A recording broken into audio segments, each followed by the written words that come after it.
Yo, what's up, traders? How y'all doing? Traders? Oops. Almost backed into a truck right there. That would have been exciting. So we're going to talk about a little bit of trading psychology. Specifically, how to get trading in the background so you actually do set it and forget it. And not... Have you ever gone to sleep stressing about a trade and woke up stressing about a trade? I know I have. I've had months, if not years, that were like that. And I'm going to tell you what the fix is for it. By the way, if you don't know me, welcome in, much love. My name's Trav. I'm an adventure entrepreneur living here on Oahu. Living here on West Oahu. And I trade. I'm in my 5th year of trading. And I'm here to tell you, for one, that trading full-time sucks. Trading is a great business to work part-time in, but trading as your full-time income, only income, is a bad decision. And trading as your main use of time is also a bad decision. For 2 reasons, or both have their own reason, but full-time is just unnecessary because trading is something where there's only... you can spend a lot of time researching, but at a certain point you have edges and you just want to wait, and there's nothing to do a lot of days, and it doesn't help to just sit there and stare, right? You gotta make your money by sitting in the position, which helps if you can actually forget about the position. And the other is, if trading is your only income, it's just way harder because you feel like you have to trade, and it actually matters if you lose and you don't make money. Even not making money can cause you to blow up, right? Or even you make money but it's not enough because you need to withdraw more to live your life, and then you're afraid you're gonna have to go back to work and you're gonna maybe have to get a job you don't want. So it's not necessarily so much about over risking that causes the stress where I cannot stop checking the position. I'm supposed to go to sleep but I'm watching the position. I'm supposed to be working but I'm watching the position. Part of it, it's not so much that you risked too much, but that the trade is too meaningful, right? So there's a 2-pronged approach here to forgetting about your trades, and the first one is not relying on trading. I'm a big fan of trading being your 3rd source of income. You have some kind of stable job, you have a side hustle, low-cost side hustle that just brings in money, and then you have your trading business, which amplifies your savings, right? So that is my preference of how to do it, and I think psychologically it's so beneficial this way. And even for the pros, this happens. Stanley Druckenmiller, when he started Duquesne Capital, at first he had a second income, and then it was only fees. Then it was only from his trading, and he blew up. And Stanley Druckenmiller was George Soros's partner, who came up with the pound trade that broke the Bank of England and made over $1 billion on one trade. So even, it's not just me. I always try to not just share my own stories, but share other people's stories of the best traders. It's much harder when trading is your only source of income and the only thing. That makes it so you have to trade, so it makes it harder to forget about the trades. It also makes it, you're more likely to overtrade and just take trades that are okay, because you need to make money, and then you lose money, and then the good trade comes around and you're gun shy, you're scared because you've been losing, you don't want to take it, or your capital's depleted so you cannot take it with big size. So you want it. I'm a big fan of actually not risking money that you cannot afford to lose, and that means having your basic lifestyle covered with or without trading. Even you could lose all your trading stake, it's not going to jeopardize your lifestyle. And all trading is doing is creating more possibilities of, maybe it allows you to vacation more, afford more luxury stuff, have more kids, things that are important but don't affect your actual day-to-day survival, right? So that's the first thing. But I think almost more important than this is having other things going on.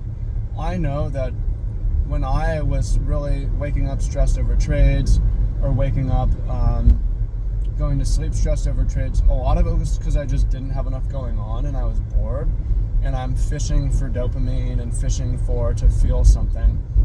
And the solution is to have a more interesting life outside of trading, whether that's starting other business, having more going on, having an interesting job, having an interesting social life, dating women, whatever it is. Other high risk or adrenaline hobbies, dopamine hobbies like surfing. I like to surf. You go skydiving. I like to cliff jump. Things of this nature. And now I'm in a position where I'm gonna have lunch and I'm gonna check my positions. And I almost forgot I'm in positions. I'm in a Bitcoin long as I'm recording this, and I'm in a couple altcoin shorts. I haven't checked them in over 12 hours. I don't know if I got stop lost. I do care, but it doesn't really matter because I'm making enough money doing other things, and I'm distracted, right? I'm liking my social life. My work's really interesting. I'm meeting people. I'm staying super busy. I wake up early, so I need to get a lot of sleep. I'm working out, meeting new women. I'm doing novel things, working on the boat, doing the marine tours, whatever. I get my dopamine through Instagram instead of trading, right? So it just makes it so that I'm forgetting about the trading, and I'm like, all right, well, it's something I need to schedule into my day and just make sure I log in and see if there's a opportunity and manage my position and log out and go on to the next day. And part of this, something that I've been talking about in other videos recently, is making trading fit into your life rather than making your life fit into trading. If you make your life fit into trading, where it's like, I'm always going to be there for New York Open, I'm always going to be there for this session or this close, even when it's inconvenient for you. Now, if it's convenient for you to trade New York session, do it, right? If it's inconvenient, don't do it. There's other ways to trade. You can set high time frame limit orders. You can trade the daily chart. Sometimes when you see the daily chart, it's not necessary to make your life centered around trading. It just makes it worse, because when you're centering trading, that's when you cannot forget about the trades, right? That's when it matters too much, not just in money, but in time. And, right, make it matter less. Make it matter less by not centering your life around trading, but taking trading and fitting it into your life when it's convenient. And you might say, well, you don't want it bad enough. There's no way to be profitable that way. Man, I've traded my best doing it this way. And I know also from the Market Wizards, there's guys who do this. Some people trade like maniacs, but a lot of them hardly trade, or at least spend very little time a day trading. They spend time on other things. Because it's not an effort thing. You're paid for quality, not quantity. So all you need to do is spend a little bit of quality time, manage your emotions during that time, and it's detrimental to be checking all the time, right? Do you think I trade better? You trade better when you're stressing at night over a position and you're stressing in the morning over... No, it makes you trade worse, and it degrades the whole quality of your life and everything you're doing. It's much easier to trade when it's set it and forget it, because your trade hits TP, right? So this kind of goes without saying, but to trade set it and forget it, for one, you really need a stop loss, and two, it really helps if you have a TP also, because you need to know consciously, subconsciously, that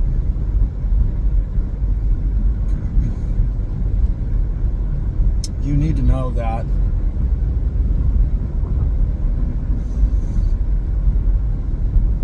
you don't have to check every day, right?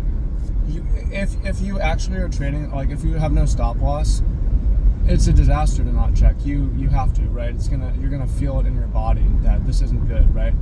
But when you actually have protection and you have a TP that's reasonable, it's more relaxed as well, because I actually don't need to do anything. It's okay, right?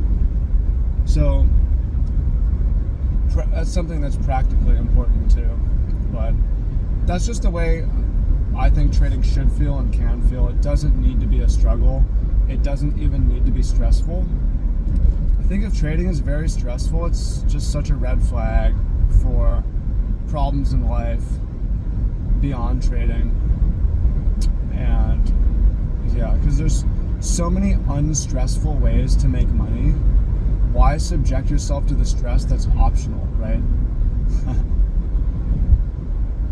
And even though there's a chance of loss, risk, whatever, I mean, it's way easier, again, when you're playing it from a position of power, where, okay, all my expenses are covered and I have an extra $500 to $1,000 every month in investment savings, and I'm going to risk that in the market, and I can forget about it because I don't really need the money. I want it. It can change my life, but I cannot lose my lifestyle over that. And just I'm too busy, right? Being too busy to really stress out about it. So hope you find that helpful. Appreciate y'all. Much love.